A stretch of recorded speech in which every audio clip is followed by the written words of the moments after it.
हाँ ले लो। हाँ 2 मिनट वेट कर लो।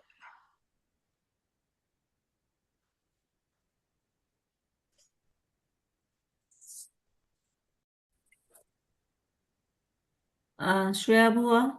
हाँ प्रणाम साहब, जय जिनेन्द्र। जय जिनेन्द्र। प्रश्न 1830 है, उसका सेकंड पॉइंट है बहुत असंगी जीव और 5 स्थावर में अभंग है। तो ये बहुत असंगी जीव में अपन तिर्यंच पंचेंद्रिय और समुच्चय भी लेंगे या कौन से जीव लेंगे? देखिए जहाँ असंज्ञ कह दिया, खोला नहीं है, तो समुच्चय की बात चल रही है। जैसे जीव में, समुच्चय जीव में 24 वर्गना ले लेते हैं ना, जहाँ जो हाँ बोल, तो असंज्ञ में जो बोल है, 5 स्थावर भी असंज्ञ में है, तो कोई भंग नहीं बनता है। खोला नहीं है ना वर्गना, इसलिए 5 स्थावर को लेके अभंग कह दिया है। या समुच्चय मनुष्य भी आएगा फिर तो? सभी शामिल है, लेकिन उनमें तो भंग बनते हैं ना, तिर्यंच और में। इसीलिए मेरे ये आया कि सही बात जब है। बहुत असंगी जीव लिया तो तिर्यंच पंचेंद्रिय और समुच्चय मनुष्य में तो भंग बनेगा ना, तो फिर यहाँ पे संज्ञ संज्ञ नहीं, जीव में लेते हैं अपन। अगर अकशाई भी लेते हैं जीव में, तो सभी वर्गना में तो अकशाई नहीं होते हैं ना, मनुष्य में ही नहीं। होते हैं, वो जीव में सम्मिलित है। जब जीव की बात करते हैं, तो असंज्ञ की बात करते हैं, तो सभी सम्मिलित है, किंतु हमें उपयोग लगाना पड़ेगा कि असंज्ञ में किस में अभंग है, किस में भंग बन रहे हैं अलग अलग। वो फिर अलग अलग भी खोल दिया है ना असंज्ञ का। ठीक है सर, हो गया क्लियर? हो गया। भाभी जी जय जिनेन्द्र। हाँ बोलिए संजय जी। भाभी जी पहले मेरा ही पूछा हुआ है हाँ कि आपने आपने बोला भंग था कि भेजा था ना, मैं देखी नहीं, क्या था वो भंग, पूछ लीजिए अभी। आस्वादन संकेत का भंग बनाई थी अच्छा विकलेंद्र का। तो मैं अच्छा, बोली सही है कि गलत है, मुझे नहीं पता, मैंने भेज दिया आपको। ठीक है, देख लूंगी मैं। हाँ हाँ। तो भाभी जी आप बोले थे कि वीरे जिस समय वीरे काल हो उस समय एक भी जीव बाटे बेटे में नहीं रहते, तो ये भंग अपन किस अपेक्षा से ले रहे हैं सारे? किसमें किसमें? जैसे मैंने एक बार आगे पूछा था कि अपन जिस समय वीरे काल हो उस समय हाँ आप बोले थे कि एक भी जीव बाटे बेटे में नहीं रहते हैं, नहीं उत्पन्न हो रहा है, वीरे काल चल रहा है उस समय। हाँ ठीक बात है। तो फिर अपन यहाँ पे सारे ही वीरे काल की अपेक्षा ही ले रहे हैं ना, जिस समय विरह का उत्पन्न नहीं हो रहा है, उस नहीं, समय वीरे काल में यहाँ तो। व्याख्या संजू जी अलग प्रकार से हो रही है ना, आहारक अनाहारक पूछ रहे हैं।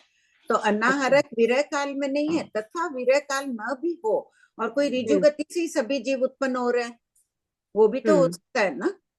तभी तो हाँ भिन्न भिन्न थोकड़ों में भिन्न भिन्न प्रकार से व्याख्या है, हमें ज्यादा जानकारी मिलती है जैसे जैसे आगे पढ़ते हैं। तो यहाँ 2 बात पता चली हमें, विरह काल में नहीं होते हैं, तथा अगर सभी जीव ऋजु गति से ही उस समय उत्पन्न हो रहे हो, तब भी हाँ। अनाहरक नहीं होगा। ठीक है, ठीक है भाभी जी, वो भंग देख लीजिएगा, आप वापस हाँ, बताइएगा।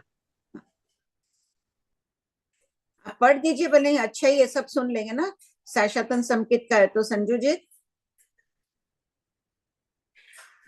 हाँ भाभी जी। सब पढ़ दीजिए ना, सब सुन पढ़ू, लेंगे। एक मिनट। इसी से संबंधित है। हाँ खोल, तब तक दूसरा प्रश्न ले लेती है सुनीता। हाँ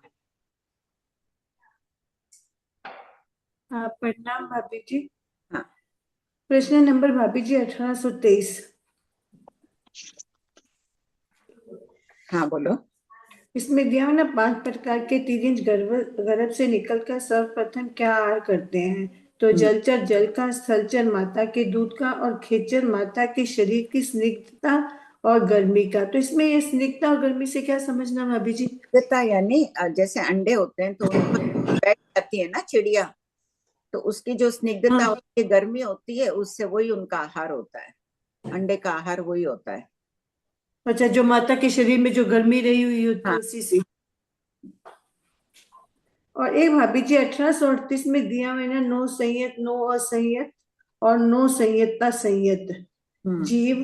तो ये भी भाभी जी बोल सिद्ध का ही हो गया, फिर वापिस और दे दिया, और सिद्ध अनारक ही होते हैं। तो दोनों ही क्या फर्क हुआ दोनों में? पहले पहले तो जीव कह दिया, जो नो संयत नो संयत जीव, और सिद्ध सिद्ध ही है, नो संयत दो बोल देंगे ना, एक तो जीव का हाँ दिया और एक सिद्ध का अलग दिया है। जैसे अपन जीव की बात करके 24 वर्गनाओं की बात करते हैं। अच्छा अच्छा। और बाकी एक समुच्चय, ये नहीं समझ में नहीं आया कि जीव और सिद्ध में फर्क क्या हुआ? कोई फर्क नहीं हुआ, जीव में कौन है, नो संयत नो संयत नो असंत संयत, पहले जीव के प्रश्न हो गया सभी जगह। फिर से पहले जीव चला, असंगी जीव की बात चली, अभी संजू जी ने पूछा ना, हाँ हाँ असंगी जीव की बात चली, उसमें अपन ने किसको लिया, वहां अभंग में 5 स्थावर। फिर असंगी पांच। केंद्र की बात चली, तो पहले नो संयत नो संयता संयत वाले की जीव की बात चली, उसके बाद सिद्ध की बात चली। तो अच्छा दो ही ठीक है। है। हाँ, दो। ठीक है, हो गया भाभी जी। पढ़ू में। हाँ हाँ हाँ बोलिए।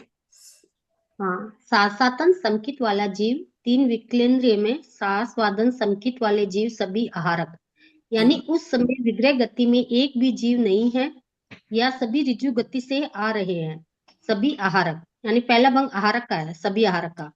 ठीक है। हाँ, और अभी दूसरा पॉइंट है सभी देखिए जीव अनाहारक। कारक ऋजु गति से आ रहे हैं वो भी ठीक है। साक्षात्म संकेत इनमें कब तक रहती है, शरीर पर्याप्ति पूर्ण करने के पहले पहले तक, तो तब तक हाँ, इनमें रह सकते हैं आहारक। ठीक है। अभी दूसरा भंग है सभी अनाहारक, यानी सभी सास्वादन समकित वाले जीव अनारक है। सम्यक दृष्टि वाला जीव एक भी सास्वादन समकित में उत्पन्न नहीं हो रहा है, उस समय कोई जीव ऋजु गति से भी नहीं जा रहा है। इतना ठीक है। क्यों सम्यक, सम्यक दृष्टि, ये सब सेंटेंस बड़ा क्यों कर रहे हैं संजू जी, सीधे ही मैं लिखिए। भाभी जी इसके लिए एक दो बड़ा कर लूंगी ना, जब मेरे को पूरा खुद का पूरे भंग निकल जाएंगे मेरे। नहीं तो आपको सम्यक दृष्टि वाला जीव ये सब क्यों चाहिए, आप साक्षातन संकेत की बात कर रहे हैं तो वो तो सम्यक दृष्टि है। तो लिखिए हाँ, 3 विकलेंद्रिय में साक्षातन संकेत वाले विग्रह गति में अनाहरक है, सभी विग्रह गति में है, अनारक रूप में है। हाँ, एक भी नहीं है, ऐसे कर दीजिए। ठीक है भाभी जी। ठीक। और फिर तीसरा पॉइंट है सम्यक दृष्टि में इस समय 2 जीव है, एक आहारक है और एक अनारक है। ठीक है। तो एक ही जिस समय एक एक ही जीव उत्पन्न हो रहा है और एक ही जीव बाटे बहते में है, सासादन समकित वाला।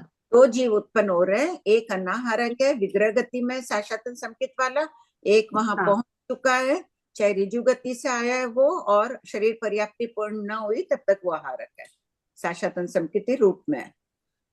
ठीक है। ठीक है, ये सभी ऐसे ही बनाए हैं मैंने। ठीक। ठीक है। हाँ हम्म। हाँ बोलिए सुनीता जी। मेरा भी यही डाउट था आंटी। जय जिनेन्द्र आंटी, ये साक्षात संकित का रख के अभी जीव आके उपशम श्रेणी से उतर अवरोहण करते करते आए, तभी तो उपशम संकित से नीचे उनका A4 अनंतानुबंधी कषाय का जब उदय होगा तभी तो आएंगे आंटी यहाँ पर साक्षात संकित में। हाँ ठीक बात है। हाँ, तो फिर यहाँ पर बाटे बेटे में कैसे लेना आंटी इसको, अभी आप जो बता रहे थे ना हाँ, उनको, संजू जी जीव को। जीव सास्वादन संकित में काल करके 3 विकलेंद्रिय में जा रहा है, असंगी तिर्यंच पंचेंद्रिय में जा रहा है, तो उसके कब तक रहती है साश्वातन संकित की साक्षातन संकित की स्थिति कितनी है, जगनी एक जगन्य एक से मैं उत्कृष्ट 6 आवलिका। है आप हाँ लिखा है, तो पूर्व भाव हाँ। से ला रहा है, तो 1 2 समय तो वो पूर्व भाव में रहा ही है, इस भाव हम्म में विकलेंद्र के भाव में वो 6 आवलिका में 1 2 समय कम तक रह सकता है, शरीर पर्याप्ति पूर्ण होने के पहले तक ये संकित रहती है, उसके पहले ये हम्म। संकित नष्ट हो जाती है। तो एक उत्पत्ति के समय से लेके देशुण 6 आवलिका तक वो इस संकित रूप में आहारक रूप में रह सकता है। अच्छा, तो ये काल करने की अपेक्षा, ये काल करेगा तो यहाँ आएगा, तो हाँ यहाँ पर हाँ। हाँ ठीक है। ओके। हाँ सोनम। हाँ आंटी, ये जो क्वेश्चन नंबर 1846 है ना, जिसमें लिखा है कि विरह काल, 1846 पेज नंबर 562, हाँ कि क्या विरह काल की अपेक्षा ही अनारक अवधि ज्ञानी और विभंग ज्ञानी नहीं होते हैं, तो उसमें बताया कि ऋजु गति से जाने वाले हो तो भी अनारक अवधि ज्ञानी, तो ये सिर्फ अवधि ज्ञानी और विभंग ज्ञानी की बात नहीं है ना आंटी, ये जितने भी अपन ने अभी तक पढ़े हैं सबके लिए यही लागू हो रहा है ना।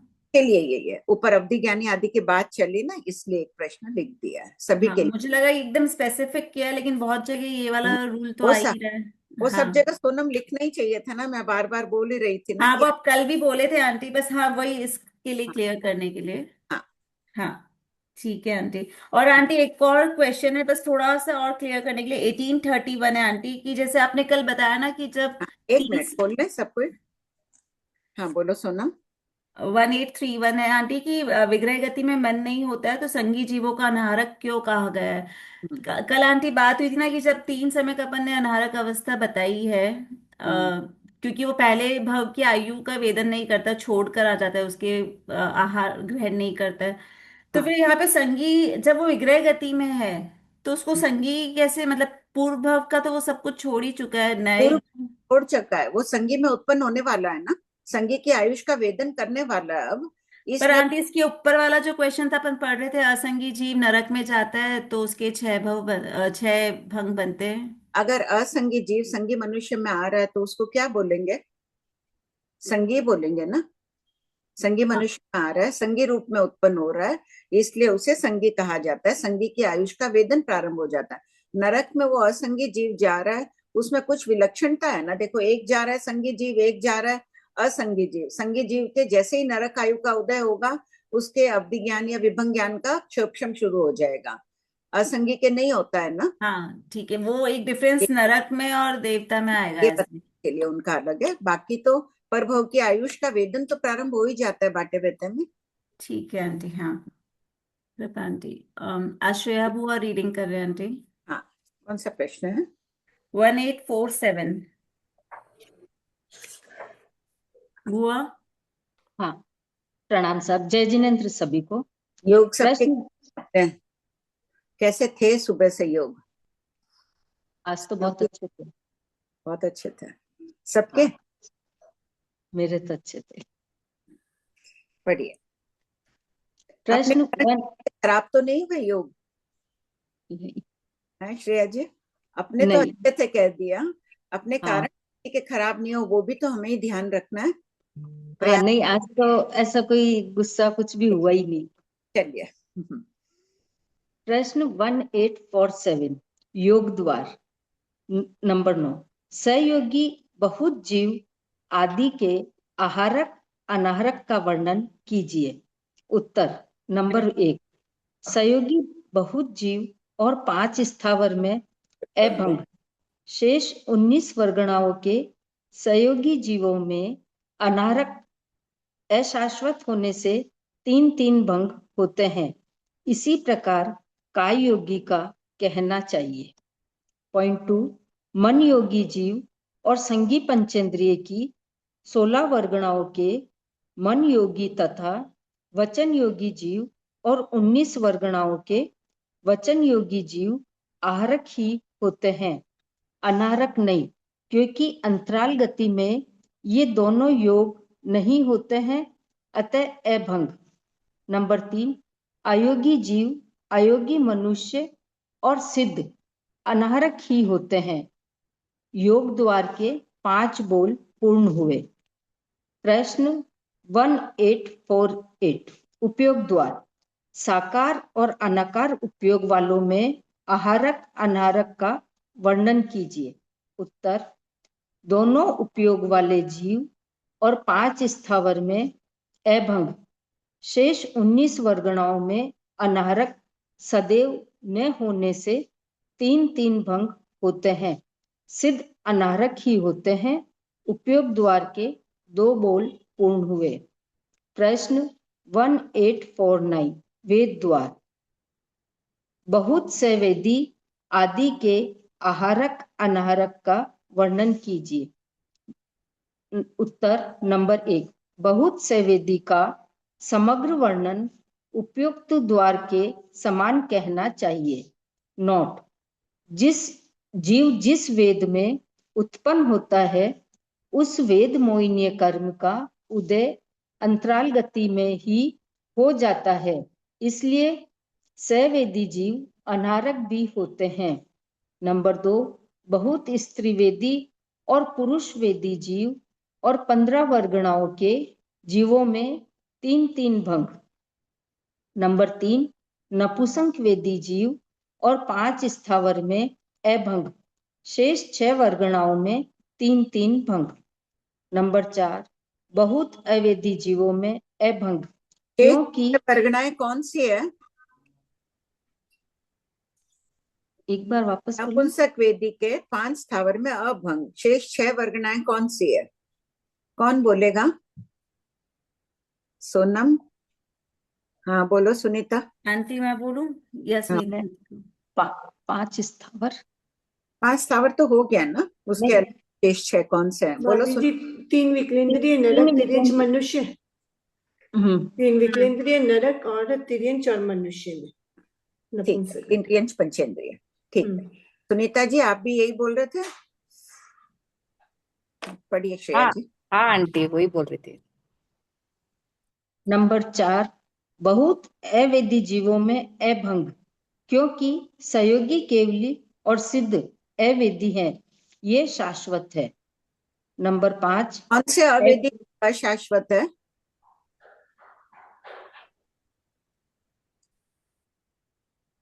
आंटी 14th गुण स्थान वाले।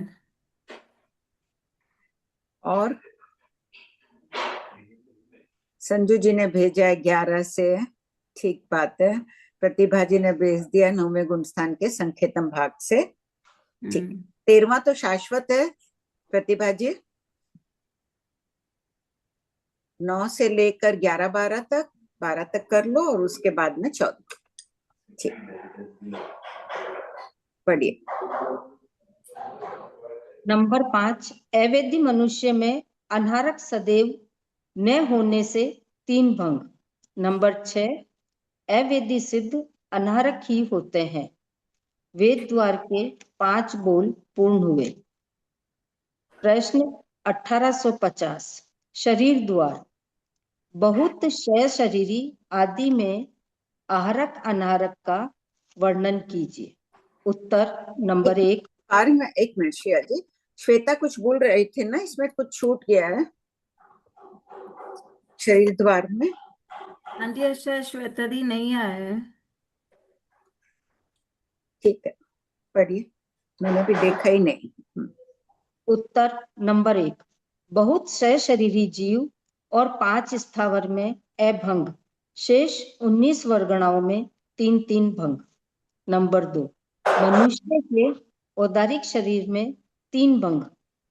मनुष्य का औदारिक शरीर केवली समुद्घात के 3, 4, 5वें समय में और अयोगी केवली के रूप में अनारक होता है। शेष 9 वर्गणाओं के जीवों का औदारिक शरीर आहारक अनाहरक नहीं होता है। क्यों नहीं होता है? तिर्यंच पंचेंद्रिय का औदारिक शरीर अनाहरक क्यों नहीं होता है?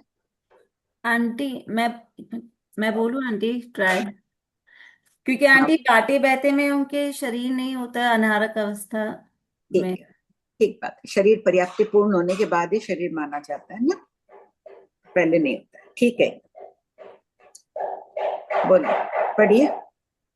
नंबर 3, एक और बहुत वक्रीय शरीरी जीव और 17 वर्गणा एक और बहुत आहारक शरीरी जीव एवं मनुष्य आहारक ही होते हैं। कौन सी है 17 वर्गणा वेक्रिय शरीर की?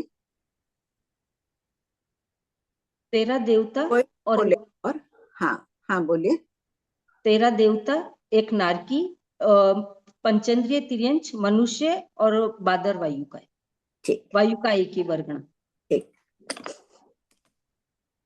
4 नंबर, तेजस शरीरी, कार्मण शरीरी जीव और 5 स्थावर में अभंग, शेष 19 वर्गणाओं में अनारक सदैव न होने से 3-3 भंग। अंतराल गति में तेजस शरीर कार्मण शरीर की अपेक्षा अनारक भी होते हैं। नंबर 5, अशरीरी जीव और सिद्ध अनारक ही होते हैं। शरीर द्वार के 7 बोल पूर्ण हुए।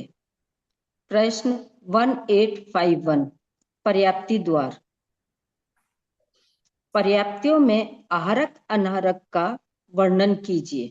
नंबर 1, प्रथम 4 पर्याप्तियों से पर्याप्त एक और बहुत जीव तथा 24 वर्गणाओं के एक और बहुत जीव आहारक ही होते हैं।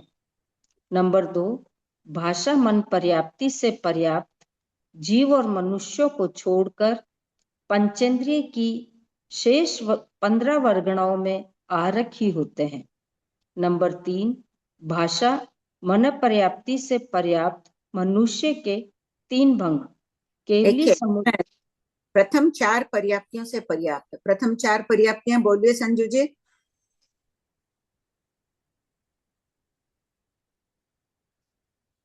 संजू आंटी हैंड रेस करिए। उन्होंने प्रश्न भेजा है ना, ये सब। प्रथम चार पर्याप्ति के नाम बोलिए। एक मिनट में आंटी कर देती हूँ। हाँ भाभी जी, शरीर पर्याप्ति, आहार पर्याप्ति, इंद्रिय पर्याप्ति, श्वासोच्छ्वास नहीं, लाइन से लाइन से बोलिए संजू आंटी। आहार पर्याप्ति, शरीर हम्म पर्याप्ति, इंद्रिय पर्याप्ति हम्म और श्वासोच्छ्वास आंटी, पर्याप्ति। हाँ ठीक है, चार है। तो अगर आहार पर्याप्ति से पर्याप्त जीव आहारक होगा या अनाहारक?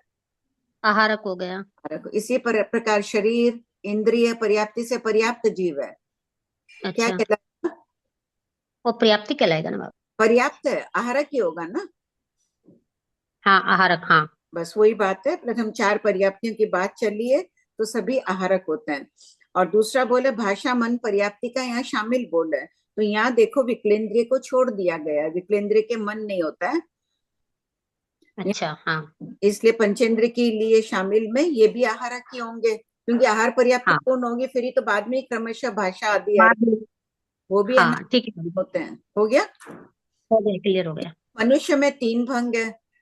केवली भगवान भी भाषा मन पर्याप्ति से युक्त होते हैं और उनके केवली समुद्घात के समय वो अनाहरक होते हैं, और अयोगी केवली भी अनाहरक होते हैं, इसलिए इनमें तीन भंग बताएं अनाहरक अशाश्वत होने से। हो गया क्लियर? केवली समुद्घात के तीसरे चौथे पांचवें समयवर्ती और अयोगी केवली अनाहरक होते हैं, ये अशाश्वत होते हैं, अतः तीन भंग। ज्ञातव्य बिंदु, इस पाठ में भाषा मन पर्याप्ति का शामिल रूप से कथन है, इसलिए विकलेंद्रिय को यहाँ ग्रहण नहीं किया गया है। बेटा तुमने भेजा ना आहारक शरीर का बोल छूट गया शरीर द्वार में, एक बार उसको अनम्यूट करो ना। हाँ आंटी, पर आंटी श्वेता दी है ही नहीं, है क्या? हाँ हाँ है, उसका मैसेज आया ना। श्वेता दी एक बार आप हैंड रेस करेंगी प्लीज? एक मिनट, श्वेता, अंजलि दीदी है। आंटी जय जिनेन्द्र, मैंने लिखा था आंटी। अच्छा बोलिए। आंटी मेरे को नहीं पता, मैं तो बोल रही हूँ शायद आरक शरीर का छूट गया है। आप फरमाए ना कि श्वेता जी कुछ बोले थे, श्वेता जी। बहुत आहारक शरीर जीव एवं मनुष्य आहारक ही होते हैं ना, अनारक नहीं होते हैं, इसलिए उनमें भंग ही नहीं बनता है।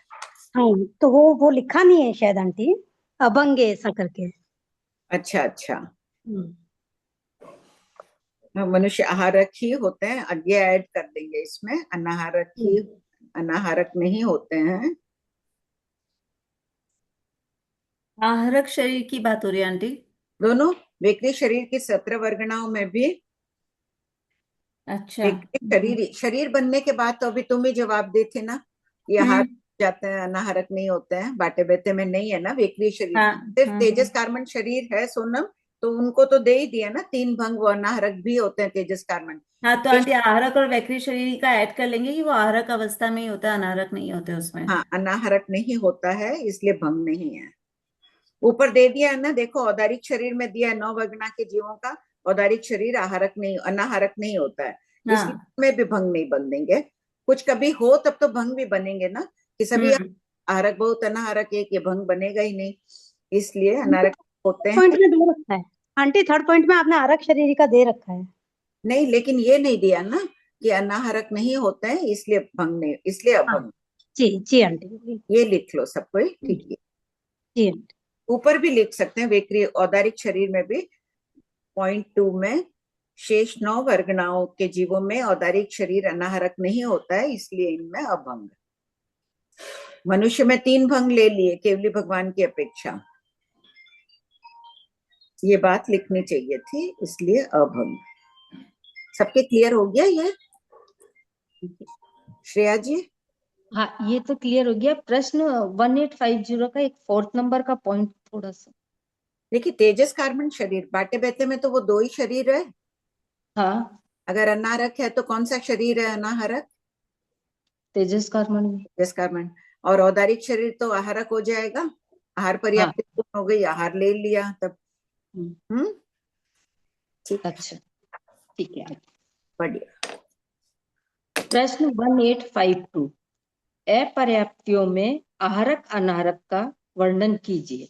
उत्तर नंबर 1, इतने आहार क्रमबद्ध तरीके से चले हैं भगवान महावीर स्वामी, कहीं कोई विषय नहीं छोड़ते हैं। पर्याप्ति का किए हैं तो अपर्याप्ति का भी कर देंगे, हर बोल क्रम से चला है। नंबर 1, आहार अपर्याप्त जीव एवं 24 वर्गणाओं के जीव अनाहारक ही होते हैं। जीव कब नंबर पर्याप्त होता है? बाटे बेटे में, अनाहारक अवस्था में। ऋजु गति से आएगा तब तो पहुंचते ही आहार पर्याप्ति उसकी पूर्ण हो जाती है प्रथम समय में ही, तो अनाहारक होता ही नहीं है। तो आहार अपर्याप्त सिर्फ बाटे बेटे में होता है, अनाहारक अवस्था में। पॉइंट 2, दूसरी, तीसरी, चौथी पर्याप्ति से अपर्याप्त जीव और 5 स्थावर में अभंग, किंतु 3 विकलेंद्रिय एवं पंचेंद्रिय में 3-3 भंग। बस अब रुकिए, 3-3 भंग क्यों कहा है इनके? यानी इसमें आहारक शाश्वत है। 3 विकलेंद्रिय के जीवों का विरह काल अंतर मुहूर्त बताया, उनका अंतर मुहूर्त का विरह छोटा है। आहार पर्याप्ति, शरीर, इंद्रिय, ये पर्याप्तियां देखो सभी आहारक, इन पर्याप्तियों के अपर्याप्त जीव सदैव रहते हैं। ये पहले भगवती सूत्र में भी आ चुका है। दूसरी पर्याप्त नाम लिखिए आप लोग सब, पहले 4 पर्याप्तियों का हेडिंग करिए। 3 विकलेंद्रिय,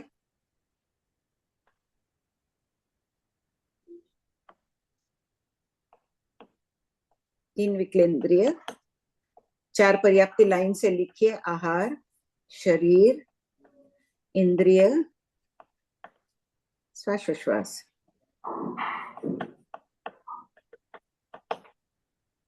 आहार पर्याप्ति एक समय में ही पूर्ण हो जाती है। तो आहार क्वेश्चन भी था 669, इसी बुक में भी है शायद। है क्या? खोल के एक बार पढ़ दो सोनू। हाँ, क्वेश्चन नंबर 669, पेज नंबर 206, कि 3 विकलेंद्रिय और असंगी पंचेंद्रिय त्रियंच में सिर्फ तो सोनम 669, हाँ बोलो। इसमें है ना आंटी, 3 विकलेंद्रिय और असंगी पंचेंद्रिय त्रियंच में सिर्फ आहार अपर्याप्ति अशाश्वत है।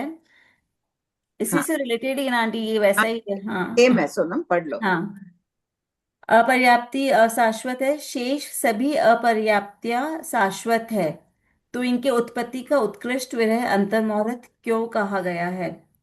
उत्तर, उत्पत्ति विरह का अंतर्मुहूर्त छोटा है और शरीर अपर्याप्त आदि का अंतर्मुहूर्त बड़ा है। उदाहरण, असत कल्पना से शरीर अपर्याप्त अवस्था का काल 500 समय का हो तो अंतर्मुहूर्त के विरह के समय आहार अपर्याप्त तो होंगे ही नहीं, तथा प्रथम 50 समयवर्ती शरीर अपर्याप्तक जीव भी नहीं होंगे, शेष समयवर्ती जीव हो सकते हैं। इस अपेक्षा से इनमें शरीर अपर्याप्तक शाश्वत कहे गए हैं। बहुत खुशी की बात है, तुमको नंबर भी याद एकदम। बहुत अच्छी बात है। सबके एक समझ आ गया ना? देखिए, विरह पड़ा अंतर मुहूर्त का, तो शरीर, यहाँ पे विकलेंद्रिय, बेंद्रिय आदि जीव शरीर, इंद्रिय और आनापान पर्याप्ति बांधते हुए, यानी अपर्याप्त वाले मिलेंगे, लेकिन शरीर पर्याप्ति के प्रारंभ काल के भले ही ना मिले। मान लो 500 समय लगता है उनको पूर्ण करने में, तो 1 से 50 समय वाले नहीं मिलेंगे, आगे के मिल जाएंगे। तो कितना मान ले अपन? 51 समय का विरह का मान ले असत कल्पना से, कि उनका विरह कितने समय का हो रहा है? 51 समय का। चित्त लगाकर एकाग्रता पूर्वक वापस पढ़ना, अपन अपने पर ही कृपा करेंगे अगर चित्त को एकाग्र करेंगे तो। पंचेंद्रिय त्रियंच की वर्गणा में संगी असंगी पंचेंद्रिय दोनों शामिल है। असंगी पंचेंद्रिय त्रियंच का अंतर्मुहूर्त का विरह काल छोटा है, इसलिए इन 3 पर्याप्तियों से अपर्याप्त आहारक सदैव रहते हैं। अनाहारक की भजना है, अतः 3 भंग कहे गए हैं। पॉइंट 3, नैरयिक, देव और मनुष्य में सभी अपर्याप्तियों में 6 भंग, क्योंकि विरह काल में ये अपर्याप्तक जीव नहीं होते हैं। नंबर 4, भाषा मन पर्याप्ति से अपर्याप्त जीव और असंगी पंचेंद्रिय तिर्यंच में 3 भंग। संगी मनुष्य का वीर है 12 मुहूर्त, असंगी मनुष्य का वीर है उत्कृष्ट वीर है। जो हाँ बोलो। 24 मुहूर्त आंटी। ठीक है, 24 24 मुहूर्त दुगना है। संजू जी ने भी भेज दिया, पढ़ी। असंगी पंचेंद्रिय तिर्यंच में 3 भंग तथा संगी पंचेंद्रिय तिर्यंच में 6 भंग कहना चाहिए। शास्त्र में कहा गया है कि जिसमें जो हो वह कहना चाहिए, अतः असंगी पंचेंद्रिय में मन का नहीं कहना। पर्याप्ति द्वार के 10 बोल पूर्ण हुए। ज्ञातव्य बिंदु, इस शास्त्र पाठ में 9 पर्याप्तक 9 अपर्याप्तक सिद्धों का उल्लेख अभी उपलब्ध नहीं है। ये अनारक ही होते हैं। सिद्धों के अनारक रूप में मुग्ध होकर किया गया नमस्कार आत्र रौद्र ध्यान का नाश करता है। 28वां आहार पद संपूर्ण। उपयोग द्वार का थोकड़ा पद 29।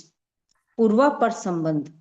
प्रत्येक आत्मा अनंत काल से आहारक और अनाहारक के झूले में झूलती आ रही है। इस झूले को शायिक उपयोग से ही रोका जा सकता है, अतः उपयोग का वर्णन किया जा रहा है। प्रश्न 1853। भंते, उपयोग कितने प्रकार का कहा गया है? उत्तर, गौतम, उपयोग 2 प्रकार का कहा गया है, यथा साकार उपयोग और अनाकार उपयोग। प्रश्न 1854। साकार और अनाकार उपयोग किसे कहते हैं तथा इनका काल कितना है? उत्तर, वस्तु जीव अजीव के भेद प्रभेद युक्त ज्ञान को साकार उपयोग कहते हैं और वस्तु के अभेद ज्ञान को अनाकार उपयोग कहते हैं। यद्यपि शास्त्र में इनके काल का उल्लेख उपलब्ध नहीं है, तथापि इस आगम पाठ की वृत्ति में छद्मस्तों के साकार और अनाकार उपयोग का काल अंतर मुहूर्त और केवलियों का एक एक समय का कहा गया है। प्रश्न 1855। भंते, साकार उपयोग कितने प्रकार का एक मिनट, कहा गया? साकार उपयोग है भेद प्रभेद ज्ञान और अनाकार उपयोग अभेद ज्ञान। क्या फर्क है दोनों में, इसे स्पष्ट कीजिए।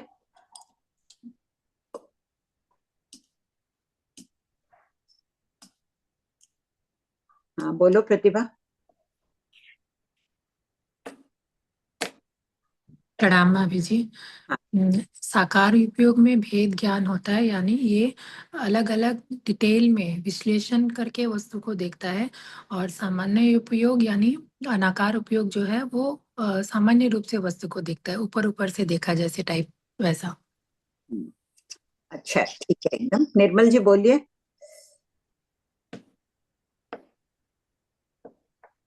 आंटी, अनाकार में उपयोग में सिर्फ अस्तित्व बोध होता है आंटी।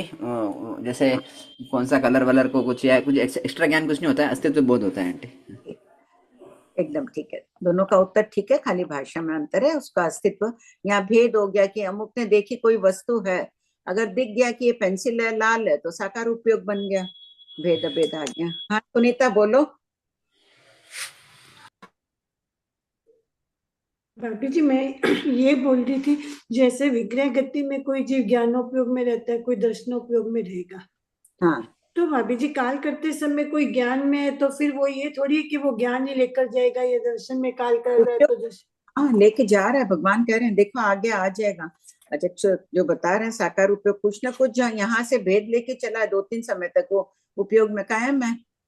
अच्छा, जिस अवस्था में काल करता है वो रह सकता है। हाँ। वही उपयोग, ठीक है आंटी, हाँ इसको सुन। अपन ऐसे भी लिख सकते हैं ना, जो अपन ज्ञान और दर्शन की जो डेफिनेशन बोलते हैं कि सामान्य सत्तर रूप सामान्य धर्म का बोध और विशेष धर्म का बोध, वही चीज बोला हाँ ना क्या? हाँ वही है, ठीक सबने अलग अलग शब्दों में परिभाषा व्यक्त की है, भाव बोलिए। है। प्रश्न 1855 भन्ते तुझे साकार उपयोग क्या किताब में अंतर मुहूर्त का? संजू जी को अनम्यूट करूं? हाँ जी, संजू आंटी हैंड करिए।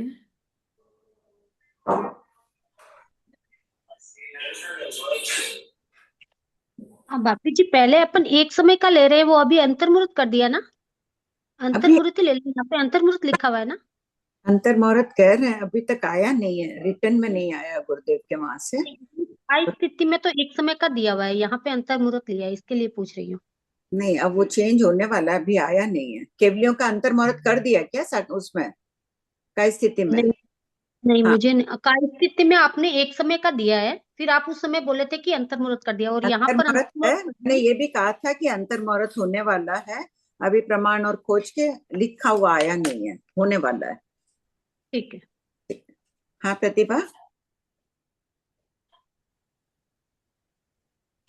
भाभी जी, ये साकार और अनाकार उपयोग का यदि अपने शास्त्रीय भाषा में कहें तो ऐसा कह सकते हैं ना कि साकार उपयोग पर्यायों को देखता है और अनाकार उपयोग केवल द्रव्य को देखता है, ऐसे कहा जा सकता है। द्रव्य को बस अस्तित्व मात्र को देखता है, द्रव्य को देखता है, मतलब तो वो पहचान गया कि वो द्रव्य पेंसिल है, पेन है, द्रव्य के हाँ, अस्तित्व को देखता है। अच्छा अच्छा, ठीक है बाजी। हाँ, वो आखिरी अलग पर्यायों को देख रहा है, एकदम ठीक है। प्रश्न 1855 भन्ते साकार उपयोग कितने प्रकार का कहा गया है?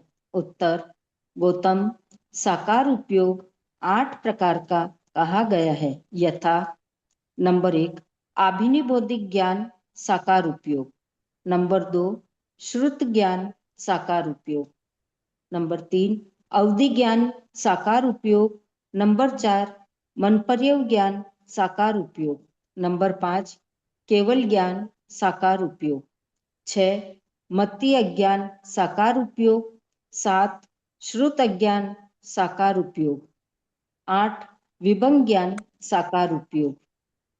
प्रश्न 1856 आभिनी बौद्धिक अज्ञान क्यों नहीं कहते हैं?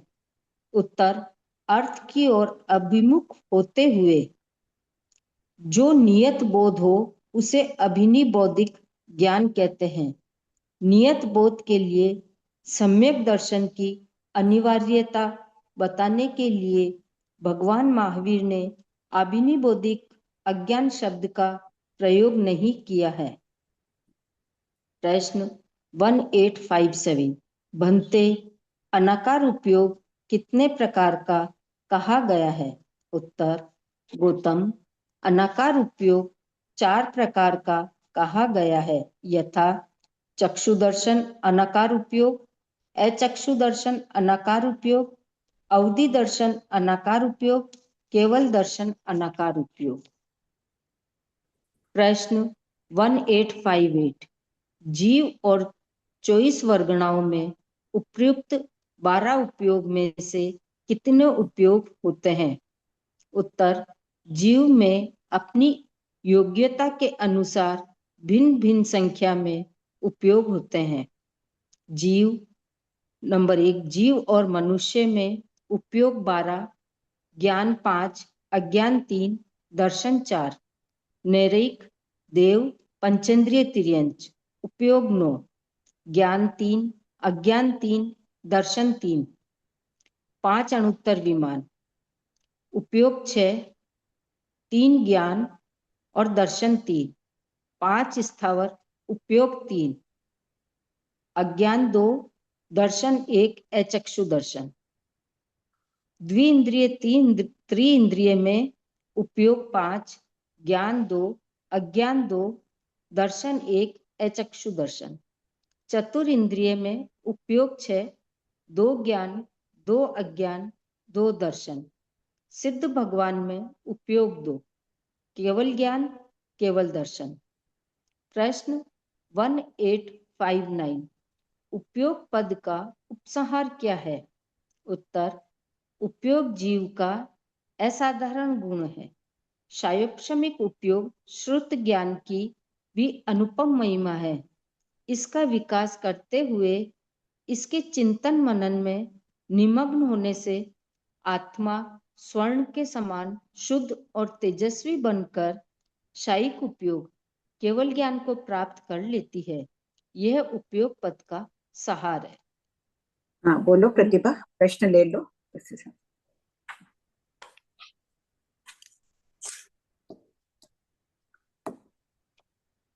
वो गलती से रह गया भाभी जी।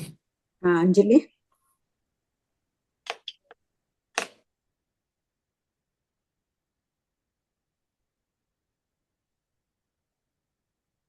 अंजलि दीदी।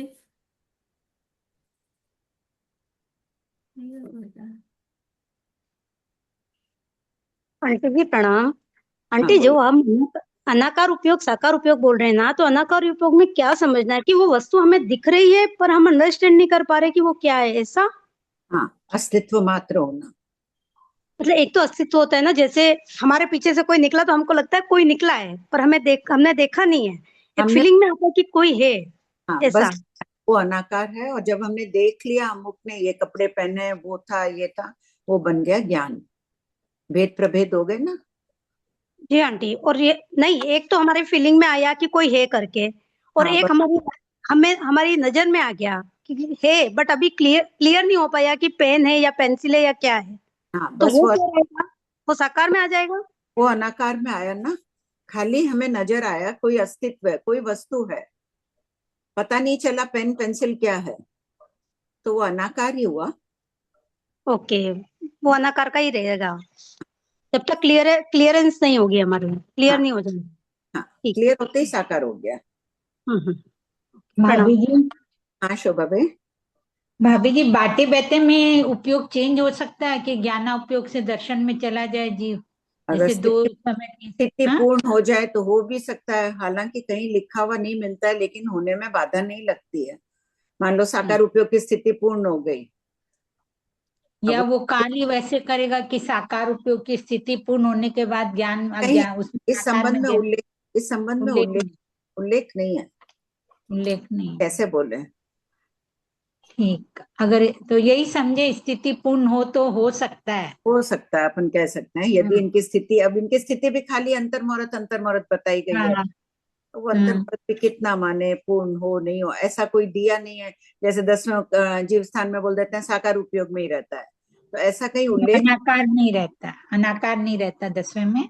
तो साकार में ही रहता है ना। हाँ हाँ, साकार में तो रहता है। साकार में ही रहता है, तो ये यहाँ मालूम है, इस प्रकार दिया नहीं है कि कहीं ये अंतराल गति में चेंज होता है या क्यों होता है। इसलिए कहते हैं यदि स्थिति पूर्ण हो जाए, कोई हो जाए तो अलग बात है। ठीक है। आहारक अनाहारक का, नहीं सॉरी, 29वां उपयोग पद संपूर्ण। पश्यता का थोकड़ा पद 30। पूर्वापर संबंध। उपयोग के समान पश्यता भी दो प्रकार की है, साकार और अनाकार। अतः उपयोग के बाद पश्यता का वर्णन किया जा रहा है। प्रश्न 1860, भंते पश्यता कितने प्रकार की कही गई है? उत्तर, गौतम, पश्यता दो प्रकार की कही गई है, यथा साकार पश्यता, अनाकार पश्यता। प्रश्न 1861, पश्यता किसे कहते हैं? उत्तर, यद्यपि पश्यता शब्द दृशिर प्रेक्षणे देखना धातु से बना है, दृश्य प्रेक्षणे के अनुसार ये धातु प्रेक्षण के अर्थ में है।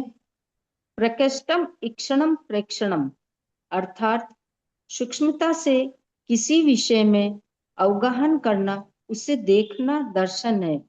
इसे ज्ञान परिणाम स्वरूप भी समझा जाता है।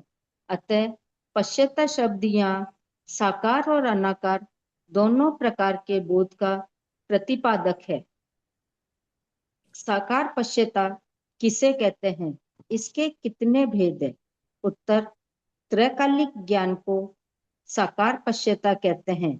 इसके 6 भेद हैं: श्रुत ज्ञान, अवधि ज्ञान, मनपर्यव ज्ञान, केवल ज्ञान, श्रुत अज्ञान और विभंग ज्ञान।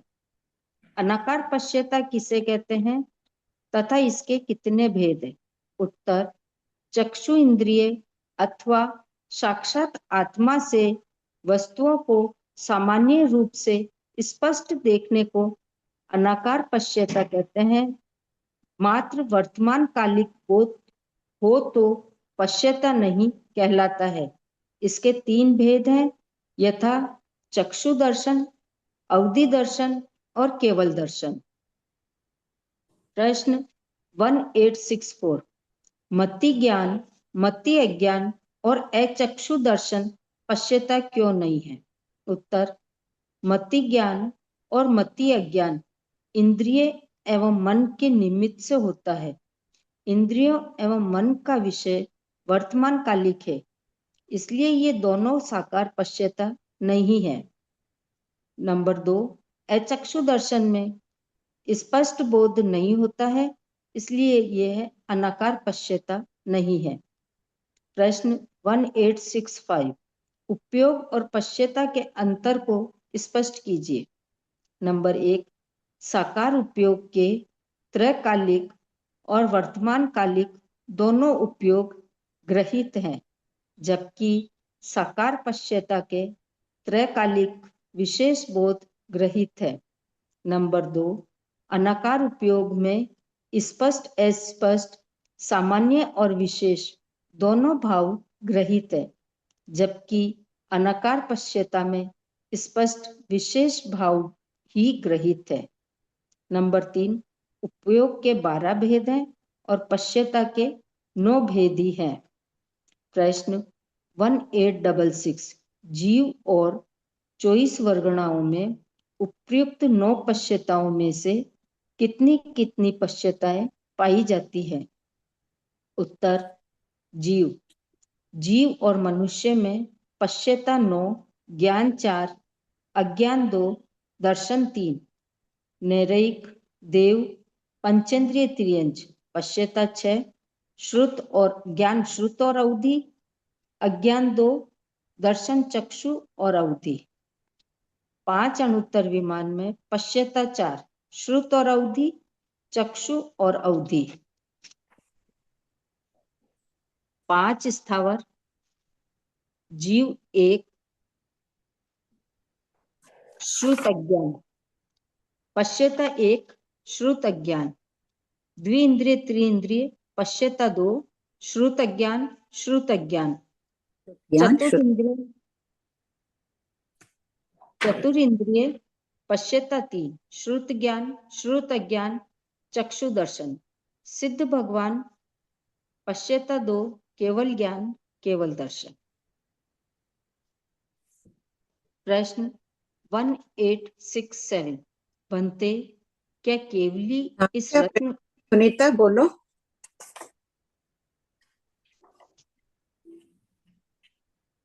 भाभी जी, एक बार पश्यता क्लियर कीजिए ना कि पश्यता की परिभाषा ही क्या हुई? पढ़ो, इसमें तुम पश्यता किसे कहते हैं वो तो ठीक है, संस्कृत की भाषाएं दे दी है। यहाँ पर हाँ, सूक्ष्मता उस विषय में अवगाहन करना दिया है ना, अर्थात ये तो देखना धातु आदि से बना है, देखना भी सूक्ष्मता से देखना। अचक्षु दर्शन से बहुत गहराई से विषय को नहीं जाना जाता है, चक्षु दर्शन से गहराई से जाना जा रहा है। अमुक वस्तु देख रहे हैं, सफेद है, ये है, वैसे गहराई से देख पा रहे हैं ना चक्षु दर्शन से। हाँ, तो भाभी जी इसमें दिया ना त्रैकालिक बोध करवाया जाता है, वो वर्तमान कालिक बोध को नहीं छोड़ दिया क्या? इसमें क्या समझना है यहाँ पर? इसमें पश्यता में हाँ, कहते भी वर्तमान कालिक को नहीं मानना और त्रैकालिक बोध को मानना है। हाँ, वर्तमान त्रैकालिक, जैसे चक्षु दर्शन आदि भी है, त्रैकालिक है। देखा है तो विशेष रूप से 5 समय मैंने पहले भी देखा है, वो भी ध्यान है, अभी भी है, बाद में भी ध्यान रह रहा है, वो बताना चाह रहे हैं। तो तीनों काल हो गए, वर्तमान में देख रहा है, अतीत का, अनागत का भी उसको स्मृति में रहता है देखा हुआ आदि, क्योंकि स्पष्ट रूप से देखा गया था। और हाँ बोलो। और जो वर्तमान है उसको पश्यता में नहीं लिया, खाली वर्तमान को, खाली वर्तमान है उसको नहीं लिया है। मति ज्ञान वर्तमान कालिक है, मति श्रुत बन जाता है। अभी मति से हमने कुछ सोचा, मति इंद्रिय अमुक चीज है, वो तो बन गई फिर थोड़ी देर में, वर्तमान कालिक है ना मति ज्ञान।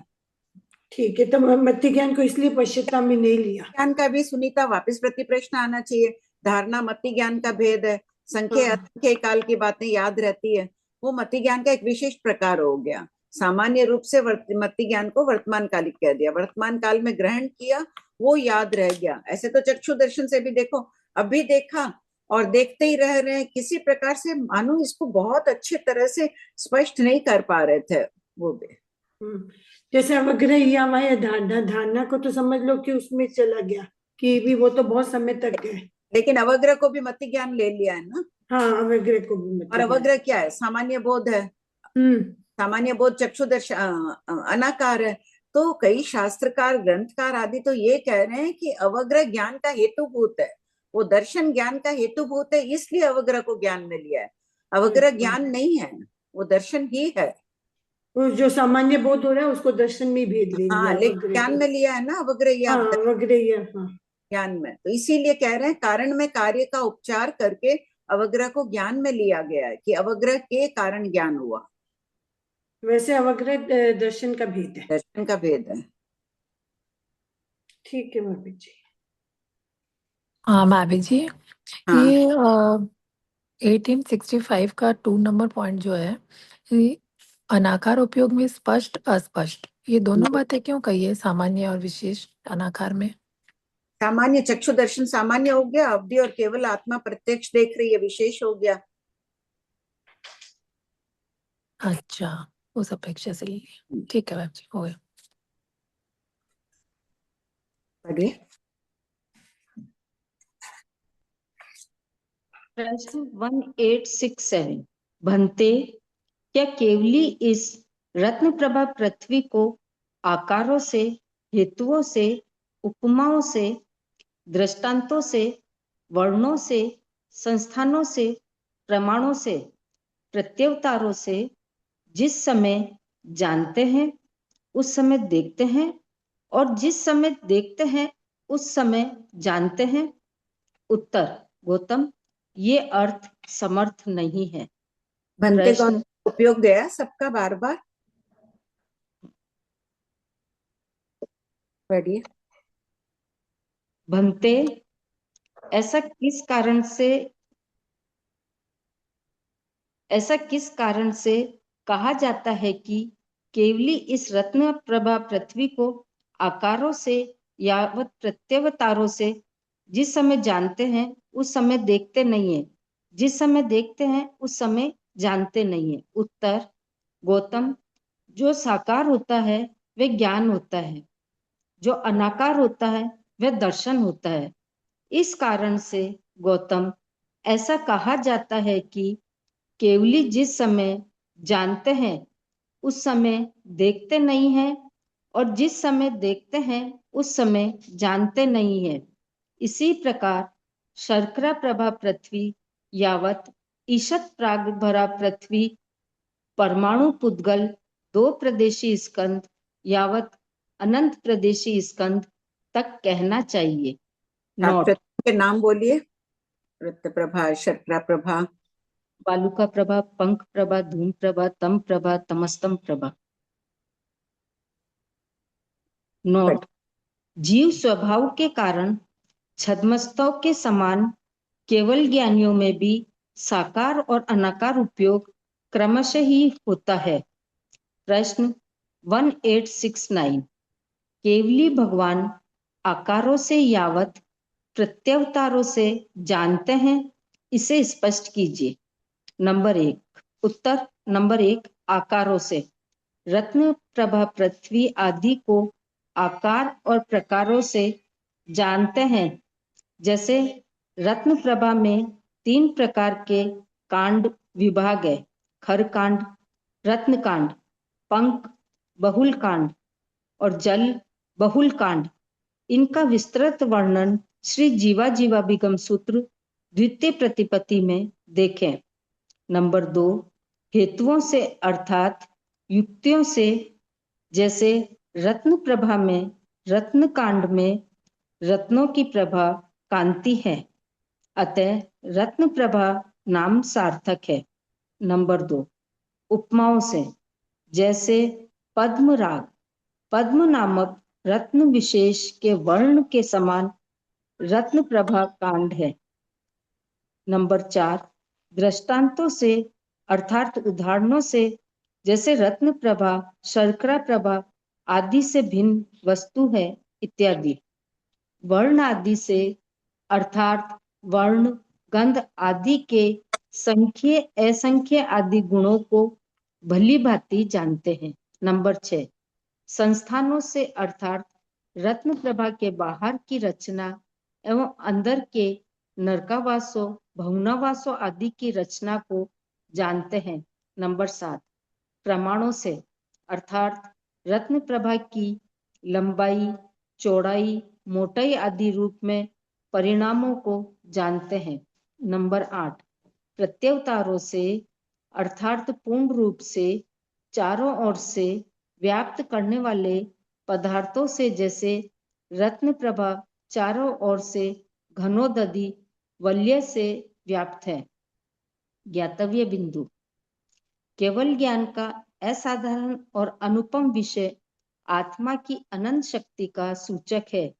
ये विषय हमारी कल्पना से परे हैं, क्योंकि इस ज्ञान से लोक और अलोक की प्रत्येक वस्तु की प्रत्येक अवस्था हथेली में पानी की बूंद के समान स्पष्ट दिखाई देती है। फिर भी वीतराग भाव के कारण कोई चंचलता नहीं होती है, अखंड समाधि भाव में ही रहते हैं।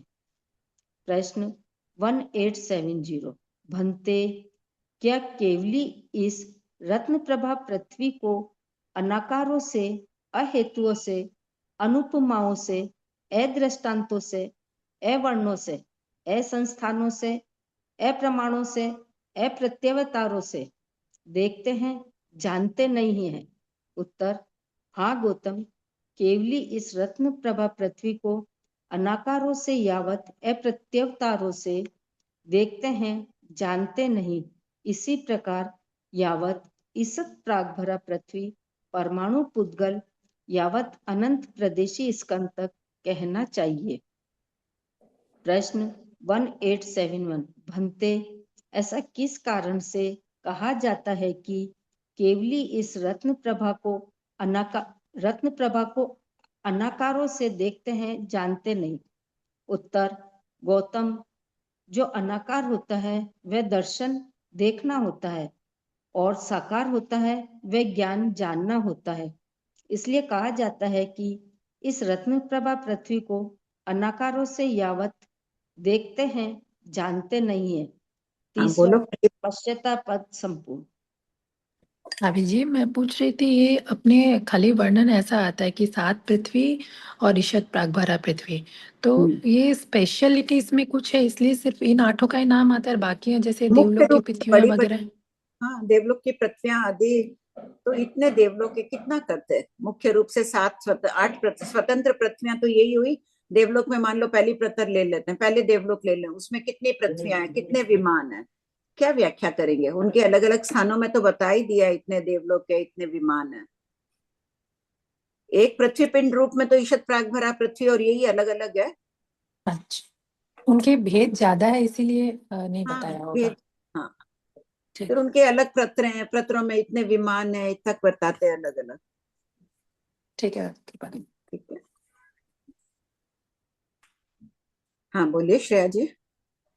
शुरू से थोड़े से 2-3 प्रश्न है। क्वेश्चन नंबर 12, हाँ खोलिए, पेज नंबर 4।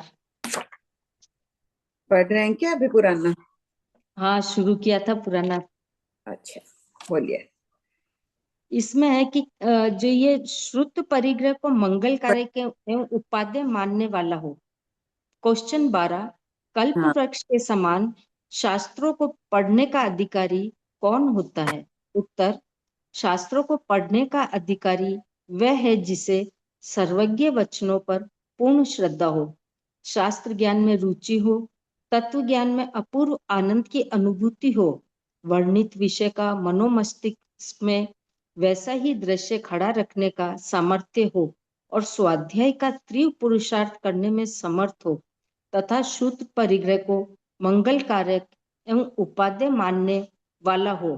ऐसा अधिकारी को शास्त्रों का अध्ययन करते हुए 2 प्रकार के फल की प्राप्ति होती है। अनंतर फल यानी आत्म परिणामों की शुद्धि रूप साक्षात फल, और परम फल यानी मोक्ष की प्राप्ति रूप फल। तो यह शुद्ध परिग्रह को मंगल कारक एवं उपादेय मानने वाला है। परिग्रह तो वैसे अल्प हो। अगला प्रश्न पढ़िए। श्रुत परिग्रह उपादेय ग्रहण करने योग्य क्यों है? श्रुत परिग्रह से धर्म ध्यान की जो गंगा प्रवाहित होती है उससे जीवन का हर क्षण पवित्र बनता है। ये परिग्रह पाप कर्मों को नष्ट करता है और पुण्य का उपार्जन करा के कर्मों की विशेष निर्जरा से सर्वज्ञता का प्राप्त करता है। ये 2 पार्ट टाइम में पढ़ा होगा तो ये ऊपर वहीं तक छोड़ दिया होगा, उसके बाद कभी पढ़ा होगा। शुद्ध को ग्रहण करना तो अच्छी बात है ना, मत पर अपना ग्रहण। प्रश्न 55 पेज नंबर 12।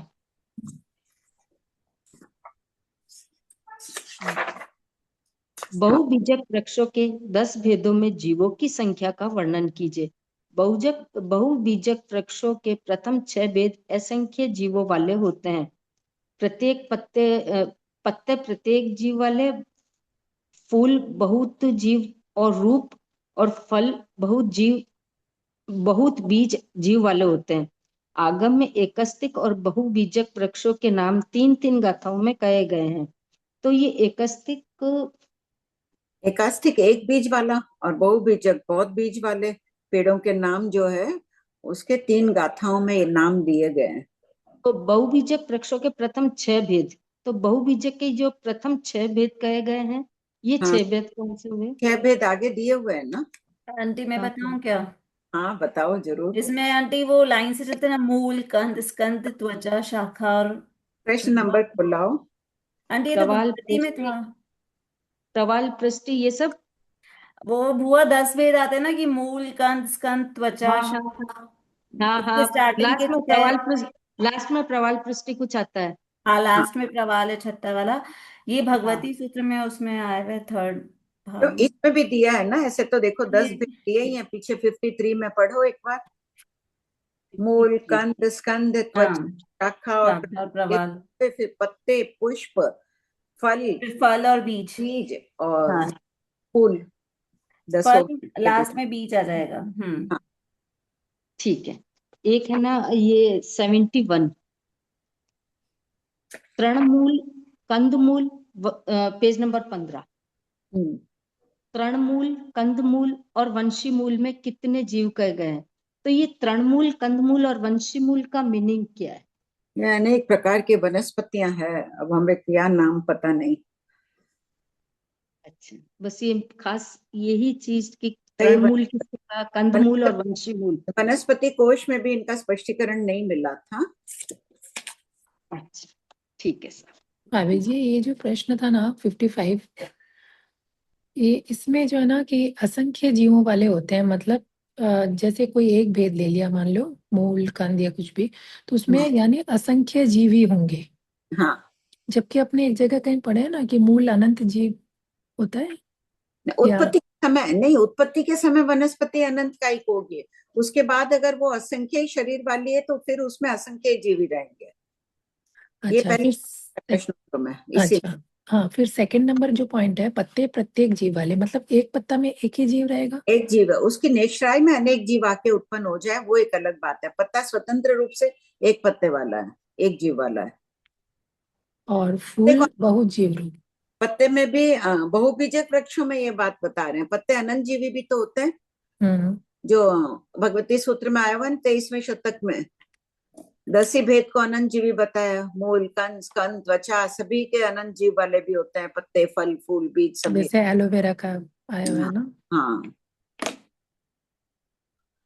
तो ये बहुत जीव जहाँ पे लिखा है, फूल बहुत जीव, यानी उसमें संख्यात ही समझना, संख्यात नहीं समझना, क्या पता है ना। क्या लिखे। मिला इतना ही, इस विषय में कुछ भी नहीं बता सकते हैं इससे अधिक। ठीक है भाभी जी, कृपा कर। आंटी आंटी, ये हाँ जो सॉरी। लाइन होती है ना, ये पत्ते प्रत्येक जीव वाले होते हैं, उनकी नेष्टाएं में अनेक जीव आकर उत्पन्न हो सकते हैं, उस चीज को समझ में ही नहीं आया आंटी अभी तक भी। जैसे एक पत्ता में एक जीव मानेंगे अपन, हाँ, नेष्टाएं में अनेक जीव आकर। उसके वो एक पत्ता है, उसके ऊपर आके अनेक जीव उत्पन्न हो गए, वो अलग बात है। तो वो पत्ते के जीव नहीं माने जाएंगे फिर, अब मतलब? पत्ते के ऊपर आके उत्पन्न हुए, पत्ता स्वतंत्र रूप से एक जीव वाला है, फैल गया वो पूरा। अब हाँ, उस एक जीव आके उत्पन्न हो गया, जैसे मनुष्य का एक शरीर है। फिर जब अपन मान लो कोई पत्ता तोड़ता है तो आंटी वो एक जीव का पाप लगता है या अनेक जीव, क्योंकि उसकी निश्चय में अनेक जीव आकर उत्पन्न हो गए? अनेक जीव भी हो सकते हैं, न भी हो, दोनों बात है ना। अपन निश्चित रूप से कैसे बोले कि उसमें उत्पन्न हो ही गए। अच्छा, मतलब हो सकते हैं, होए हाँ, तो होए, नहीं होए हाँ। तो नहीं भी होए। अपने को इतना ज्ञान नहीं हो सकता, वो पता अनंत जीव वाला भी हो, हमें सब वनस्पतियों का बोध नहीं है ना। तो हमें सावधानी यही रखनी है कि व्यर्थ में क्यों तोड़े, चाहे एक जीव वाला हो, चाहे संख्य असंख्य अनंत वाला भी हो। तो हाँ आंटी। ठीक है, हाँ, ओके। कृपा आंटी। जय जिनेन्द्र।